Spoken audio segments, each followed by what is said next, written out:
எங்க என் பாட்டி எங்க காணோமே? பாட்டி பாட்டி எங்க எங்க தாத்தா எங்க போயிட்டாரு? எங்க தாத்தா எங்க போயிட்டாரு? தாத்தா எங்க போயிட்டாரா? இதானா கூட்டிட்டு போன? அப்படியா? சரி சரி. என் தாத்தா எப்படி அழிக்கிறாருன்னு வந்து பாரு, நான் காட்டுறேன். ஆமாடா, ரொம்ப நாளாவே அழிக்க போறேன் அழிக்க போறேன் அழிக்க போறேங்கிறாங்க.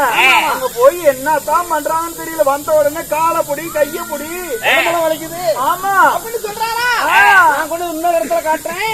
கொஞ்ச நேரம் இந்த பக்கமா நில்லு நில்லு கூட்டிட்டு வரேன். அந்த அழிக்க கூடி தொழில காட்டுறியா? கூட்டிட்டு காட்டுறேன்.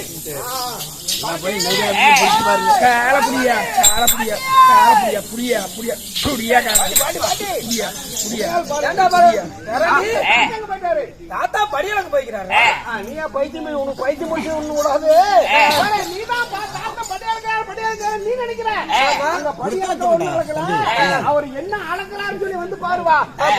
லட்சுமி பாட்டியா அங்க அதை விட்டு இதை பாக்கலாம். வா வா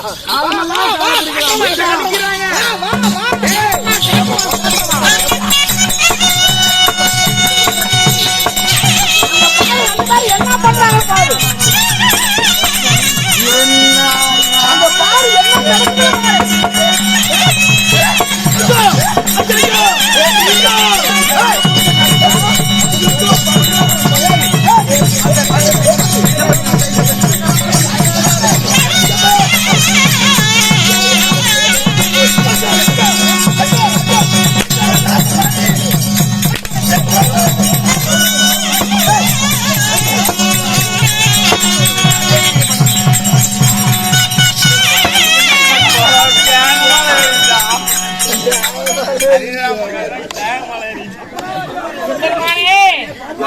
மதுசூதனா என்னையா என்ன அம்போடு விட்டுட்டு ஓடி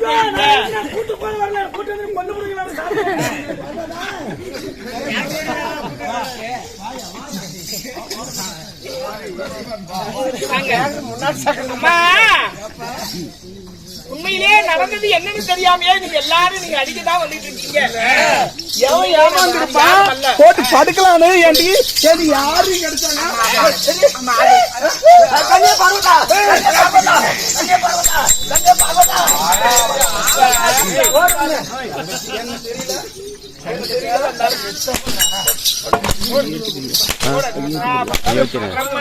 ஏறி போச்சு. அம்மா உன்னை அறியாத உலகம் அல்ல, ஆதிசக்தி அறியாத அகில உலகம் அல்ல. உண்மையிலே என்ன யாருன்னு கேளுங்க. சிவபெருமானுடைய வளரும் சதாபாத்திரம் அம்மன் இருக்கும். நான் தான் அந்த சந்திர பகவான். காலத்தின் சூழ்நிலையா வானொலியிலே இருந்து நான் உலோகம் வந்து குருமகாவனுடைய குளத்திலே நீராடி வெளியே வர நான் அந்த ஸ்ரீரூபம் அடைந்து விட்டேன். இந்த சாவு மோதிரம் ஆவதற்கு அழுது பொறுமுகப்படுது சார்வதான் சொன்னார். எம்பெருமானி வேண்டிய நான் ரூபம் வரும் என்று சொன்னார். சாமி சத்தியமா எனக்கு ஸ்டெப்னி என்னை வேண்டிய உடனே நானும் வந்தேன். வேண்டாம் வேண்டாம் என்று விலகி விலகி போனா அவன் பெண்ணாக இருந்தவன் போய்விட்டான். உனக்கு தான் அறிவுக்குதா? அந்த ஆளு யாரு உனக்கு? அந்த ஆளு இருங்க, நான் சொல்லி முடிச்சு போறேன். இருங்க. ஹரிராமுடைய கிருபையால் ஆண் குழந்தை, சிவனுடைய கிருபையால் எனக்கு பெண் குழந்தை. ஆனா ரெண்டு பேரும் அந்த குழந்தைய எடுத்துட்டு வாங்க. அந்த குழந்தைக்கு என்ன பண்ணிருக்கீங்கல்ல? என் ஊருக்கும் பெத்த குழந்தை எங்க? நமக்குள்ள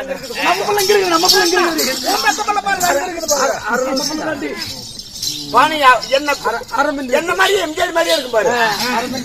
ஆமா ஆமா ஆமா பரவாயில்ல. எப்படி பையன் பொண்ணு எப்படி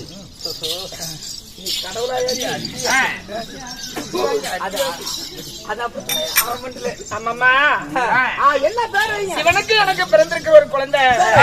ஆனா கழுத்திலே மாங்கல்யத்தோடு பெண் குழந்தை பிறந்திருக்கு. ஹரிராமனுடைய கிருபையால் அழகான ஆண் குழந்தை பிறந்திருக்கா எம்பெருமானோடு. அம்மா இது வந்து தேவனுடைய பிள்ளைதான், அனாதையாகிவிடக்கூடாது. எனக்கு சுயரூபம் கிடைக்குமே, ஆனா நான் வானுலகம் போய்விடுவேன். இந்த குழந்தையினுடைய வரலாறு தெரியாம போய்விடும் அல்லவா? இது தேவனுடைய குழந்தை தானே. முதலில் ஆண் குழந்தைக்கு பெயர் வையுங்க. ஆண் குழந்தைக்கு அதாவது நானும் ஹரி, நீ சந்திரன். ஹரிக்கோ சந்திரனுக்கு பிறந்ததுனால என் மகனுக்கு இன்று முதல் ஹரி சந்திரன் என்று பெயர் வைக்கிறேன்.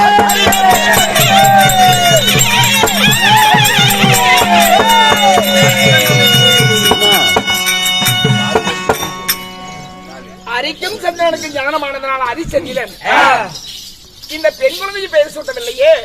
அதாவது சிவனுக்கும் சந்திரனுக்கும் பிறந்ததுனால இந்த பெண் குழந்தைக்கு சிவசந்திரவதி என்று பெயர் வைக்கிறார்.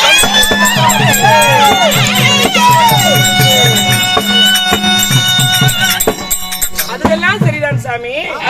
பிறக்கும் போதே குழந்தை மாங்கல்யத்தோடு ஜனனமாகி இருக்கிறது. அதுக்கு என்ன வழி? ஆனால் அதற்கு என்ன வழி என்றால் நானும் என்னுடைய மைத்திரனும் அது என்ன பண்ண அந்த குழந்தை மாங்கல்யம் காலத்துல இருக்க பிறக்கும் போதே குழந்தை மாங்கல்யத்தோடு ஜனனமாகி இருக்கு. அடுத்த ஒரு மாங்கல்யத்தோடு கற்பனை யாரு மனம் புரிய போறாங்க? இந்த மாங்கல்யம் யாருடைய கண்ணுக்கு தெரியாது. இதோ இந்த ஹரிச்சந்திரன் வளர்ந்து வாலிபமாகி தக்க 16 வயது நிரம்பிய உடனே ஹரிச்சந்திரன் கண்ணுக்கு மட்டும்தான் அந்த மாங்கல்யம் தெரியும். யார் அந்த பெண்ணை மனம் புரிய போகிறார்களோ அவங்க கண்ணுக்குதான் மாங்கல்யம் தெரியும். அது சரி, ஹரிச்சந்திரன் தான் சந்திரமதியை மாலையிடுவான்னு சொன்னீங்களே. ஒரு தாய்க்கு 2 தகப்பனுக்கு 2 பிள்ளையும் பிறந்திருக்காங்க. ஒரு புறம் பார்த்தா ஒரு தாயோடு பிறந்தனால் இது உடன்பிறப்பு என்றல்லவா சொல்லுவாங்க. அது எப்படி இதுக்கு உறவு முறை வரும்? எந்த பிள்ளை பிறந்தாலும் சரி தாய் உறவு முறையை யாருமே வைக்க மாட்டாங்க. தந்தையினுடைய உறவு முறையை தான் வைப்பார்கள். அதுபோல அவர் என்னுடைய மைத்துனன், நான் வேற அல்லவா. அதனால இருவர்களும் பிறந்தானம்மா. எந்த சமுதாயமாக இருந்தாலும் தகப்பனுடைய வரலாறு தான் சொல்லுமே தவிர ஒரு தாயினுடைய வரலாறு சொல்லாது. சந்திரனுக்கு பிறந்த குழந்தை. ஆனா 2 பேரும் அரியும் சிவனும் மாமன் மைத்துனன் என்பதனால் இந்த குழந்தைகளுக்கு முறை என்ற வழி வந்துவிடும். சரி, இந்த குழந்தை என்ன பண்ண போறீங்க?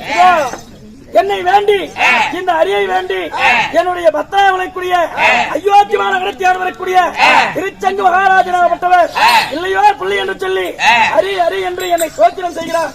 அவரிடத்திலே என்னுடைய மகனை ஒப்படைக்க போகிறேன். மகாராஜா சுவாமி நமஸ்காரம். இல்லை இல்லை என்று சொல்லி ஏங்கி புலந்து கொண்டிருந்தீங்களா? இதோ உங்களுக்கு பிள்ளை வருகிறோம் என்றால் நான் உங்களை வைத்து வாழ்வு செய்யுங்கள்.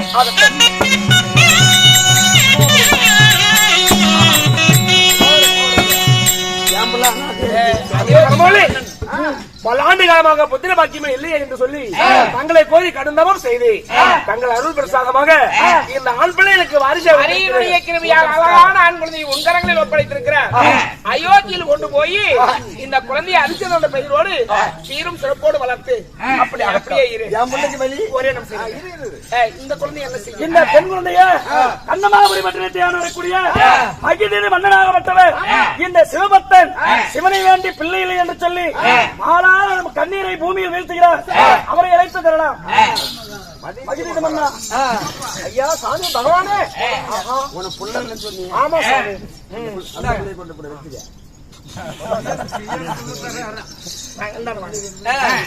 பெரும் பாக்கியம் அடைந்தேன். இங்கே என்ன நடந்ததுன்னு சொன்னா, சிவனுக்கும் சந்திரனுக்கும் சிவசந்திரமதி ஜனனமானார். அரிக்கும் சந்திரனுக்கும் சந்திரமதிக்கும் ஹரிச்சந்திரன் பிறந்தான். குழந்தை இது அயோத்தியில் வளருகிறது. பெண் குழந்தை மதிதியினுடைய மாளிகையில் கண்ணமாபுரி பட்டணத்தில் வாழ்ந்து கொண்டிருக்கு. குழந்தை 2 பேரும் வாலிபம் அடைஞ்சிட்டாங்க. அப்ப இவங்க யாரு உறவுன்னு யாருக்கும் தெரியாது. ஒரு நாள் அயோத்திய ஹரிச்சந்திரன் முடிசூட்டி விட்டார் இந்த திருசங்க மன்னன். முடிசூட்டிய ஹரிச்சந்திரன் ஒரு நாள் வனவேட்டையாடுவதற்கு வேட்டையாட போகிறார். அங்க போகும் திருவாயில் இந்த சந்திரமதி ஆளான பொண்ணு அந்த கண்ணமாபுரி பட்டணத்துல குளக்கரையிலே நீராடி கொண்டிருக்காங்க. இவர் குளக்கரை போய் நீர் குடிப்பதற்கு குளத்துக்கு போனவரு இந்த பெண் குழந்தையை பார்த்த உடனே இவருக்கு மதிமை போய் விடுகிறது. இவர் போய் கிட்ட நின்று பாக்குறாரு. அந்த குளத்திலே அந்த பெண் கழுத்தில தகதகவென்று தாலி தாவலை ததும்பி கொண்டு இருக்கிறது. இந்த ஹரிச்சந்திரனுக்கு ஒரு வியப்பு. இவ்வளவு பெரிய அழகு படைத்த மங்கையை எந்த நாட்டில் வருஷம் மனமுடிந்தானோன்னு சொல்லி அப்படியே திகைச்சு நிற்கிறார் ஹரிச்சந்திரன். அப்புறம் இவர் நேரடியே போய் கேட்கிறாரு, ஏமா இந்த தாலியை சுமந்திருக்கிறிய, நீ எந்த நாட்டு இளவரசி என்று கேட்க, அப்பதான் சந்திரமதி வெக்கி வேதனை அடைந்து இது கன்னி பெண் அல்லவா, போய் மதிதய மன்னனிடம் நடந்ததை சொல்றாங்க. அப்பதான் மதிதய மன்னன் காவலை விட்டு அது எந்த நாட்டு இளவரசன் என்று தேடி வர அவர் அயோத்தி இளவரசன் தெரிந்த உடனே இந்த சந்திரமதிய ஹரிச்சந்திரனுக்கு மனமுறிந்து கொடுக்கிறாங்க. சரி, கணவன் பார்த்துட்டான், தாலி தெரிஞ்சது, கல்யாணம் பண்ணிட்டாங்க. இந்த தாலி ஏன் சுமந்தால் இதுதான் ஒரு நிரபராதி என்பதற்கு ஒரே ஒரு வார்த்தை இருந்தால் போதும். ஹரிச்சந்திரன் உண்மையே பேசியது வரலாறு இல்ல அப்படின்னு புராணம் சொல்லுகிறது. கடைசியா அயோத்திய ஹரிச்சந்திரன் ஆட்சி புரிந்து கொண்டிருக்க தேவரெல்லாம் ஒரு நாள் ஒன்று சேர்ந்து உலகத்தில் உண்ணாதா பொய் பேசாமல் யாராவது இருக்கானா, இதுக்கு விடை தெரியணும்னு சொல்லி எல்லாரும் விவாதம் பண்ணி கொண்டிருக்க அப்பதான் விஸ்வாமித்திரர் சூரியன் உதயமாகிறதுக்கு முன்னாடியே கோழி கூவுதுன்னு சொல்லி பிறக்கும் போது எந்திரிக்கும் போதே பொய்யதான் சொல்றாங்க. பொய் சொல்லாத நாட்டுல இருக்க முடியாதுன்னு சொல்றாரு. அப்பதான் ஹரிச்சந்திரனுக்கு வில்வத்தை கற்றுக் கொடுத்த நஜிஸ்டர் எந்திரிச்சு என் சிஷ்ய பிள்ளை எந்த நிலையிலையும் பொய் சொல்ல மாட்டான். இவங்க ரெண்டு பேருக்கு விவாதம் வந்துருது. அப்பதான் நாடு நகர ஆளுமலையெல்லாம் இழந்துட்டு ஹரிச்சந்திரன் சந்திரமதியோடு தான் பெற்ற லோகிதாசனோடு நாடு கடந்து போய் வருகிறார்.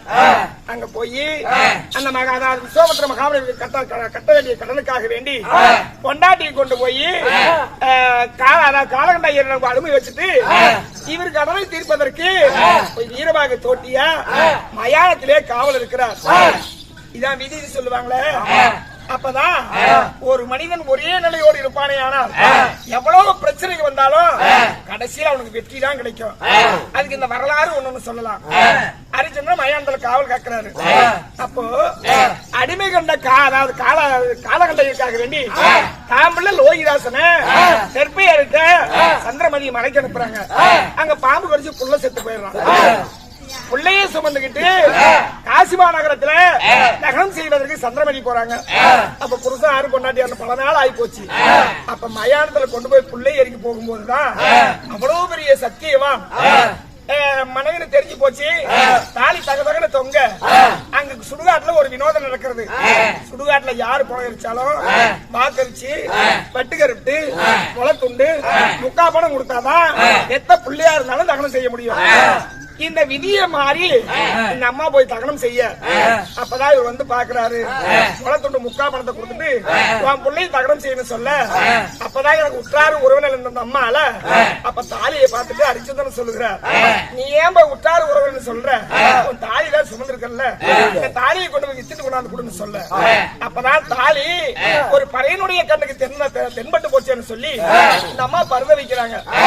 அப்ப நான் உண்மையிலேயே நான் அப்பதான் சந்திரமதிக்கு தெரிகிறது நம்ம கணவனுக்கு மட்டும் தானே இந்த தாலி தெரியும் அப்படின்னு சொல்லி ஹரிச்சந்திரன் சந்திரமதி கணவன் மனைவி என்பதை அங்க தெரிஞ்சுக்கிட்டு தேவரெல்லாம் குழந்தை எழுப்பிட்டு அந்த இடத்துல அவங்களுக்கு அருவா கொடுத்துட்டு போறாங்க.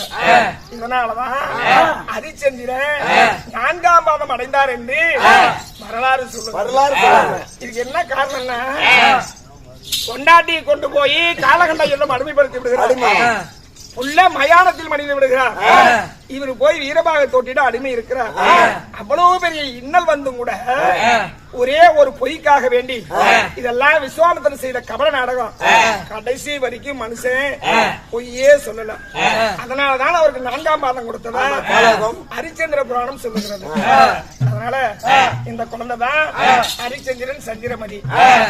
விடிய விடிய இந்த புண்ணிய சரித்திரத்தை இவ்வளவு நேரம் அமர்ந்து எங்களுக்காக ஆதரவு கொடுத்து கண்டுகளித்த அத்தனை நல்ல உள்ளங்களுக்கும் எங்க நாடக சபை சார்பா